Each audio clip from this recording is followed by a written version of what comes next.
کل یعنی 26 دسمبر 2019 کو پاکستان میں سورج گرہن لگنے والا ہے اور سارا پاکستان دن کی روشنی میں بھی رات کے اندھیرے میں ڈھلنے والا ہے۔ دوستو، رپورٹس کے مطابق کل صبح 7:34 پر سورج گرہن لگنے والا ہے، جبکہ 8:45 تک سورج کو پورا گرہن لگ چکا ہوگا۔ مگر یہ سورج گرہن ہوتا کیسے ہے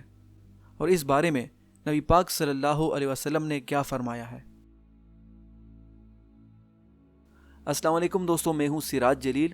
اور مزید آگے بڑھنے سے پہلے آپ کائنڈلی میرے چینل کو سبسکرائب کر لیجئے اور بیل آئیکن کو پریس کیجئے تاکہ آپ کو مزید آنے والی نئی ویڈیوز کی نوٹیفیکیشن وقت پر ملتی رہے۔ تو چلیے سٹارٹ کرتے ہیں آج کی ویڈیو۔ دوستو، سورج گرہن لگنے کی وجہ چاند کا دنیا کے مدار میں گھومتے ہوئے سورج اور دنیا کے بالکل درمیان میں اس طرح آنا ہے کہ سورج، چاند اور ہماری دنیا بالکل برابر ایک لائن میں آ جاتے ہیں۔ اب چونکہ سورج چاند سے کافی بڑا ہے، مگر چاند کی نسبت دنیا سے اس کا فاصلہ کافی زیادہ ہے، جس کی وجہ سے چاند اور سورج کا سائز دنیا سے تقریباً ایک جیسا دکھتا ہے، اور اس کے علاوہ چاند کا سورج کے بالکل سامنے آنے کی وجہ سے چاند سورج کی ساری روشنی کو دنیا تک آنے سے روکتا ہے اور محض چاند کا سایہ ہی دنیا پر پڑتا ہے۔ دوستو، چاند کے سورج کے سامنے مختلف زاویے میں آنے کی بنا پر سورج گرہن کبھی آدھا اور کبھی مکمل ہوتا ہے، مگر سورج گرہن یقیناً اللہ پاک کی نشانیوں میں سے ایک نشانی ہے، کیونکہ جو رب سورج کی روشنی کو دنیا تک پہنچانے میں قادر ہے، ٹھیک اسی طرح وہ اس روشنی کو روکنے پر بھی قادر ہے۔ دوستو، سورج گرہن سے متعلق مشرکین کا یہ غلط عقیدہ تھا کہ جب کوئی بڑی شخصیت مرتی ہے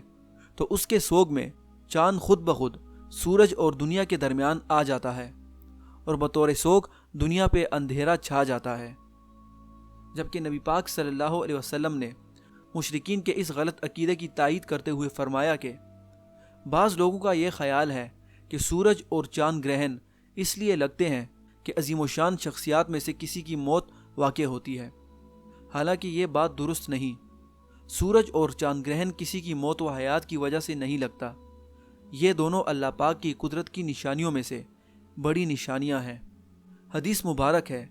کہ ایک مرتبہ سورج گرہن ہوا، آپ صلی اللہ علیہ وسلم اس خوف سے بہت گھبرا کر اٹھے کہ کہیں قیامت نہ قائم ہو جائے، اور آپ مسجد میں تشریف لے آئے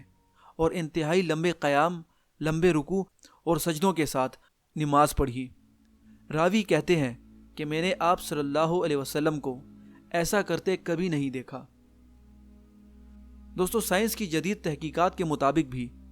سورج گرہن کے وقت چاند سورج اور زمین کے درمیان اس طرح آ جاتا ہے کہ زمین اور سورج دونوں اپنی کشش ثقل کے ساتھ چاند کو کھینچتے ہیں،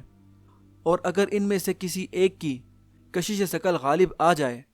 تو سارا نظام شمسی درہم برہم ہو جائے گا،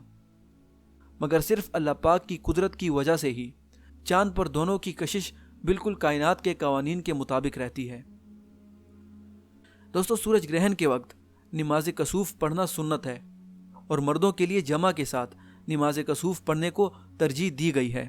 اور اس موقع پر اللہ پاک سے بہتری کی دعا کرنی چاہیے۔ دوستو، اگر آپ کو یہ ویڈیو اچھی لگی تو اسے اپنے دوستوں کے ساتھ بھی شیئر کریے تاکہ وہ بھی اس معلومات سے فائدہ اٹھا سکیں۔ اللہ حافظ۔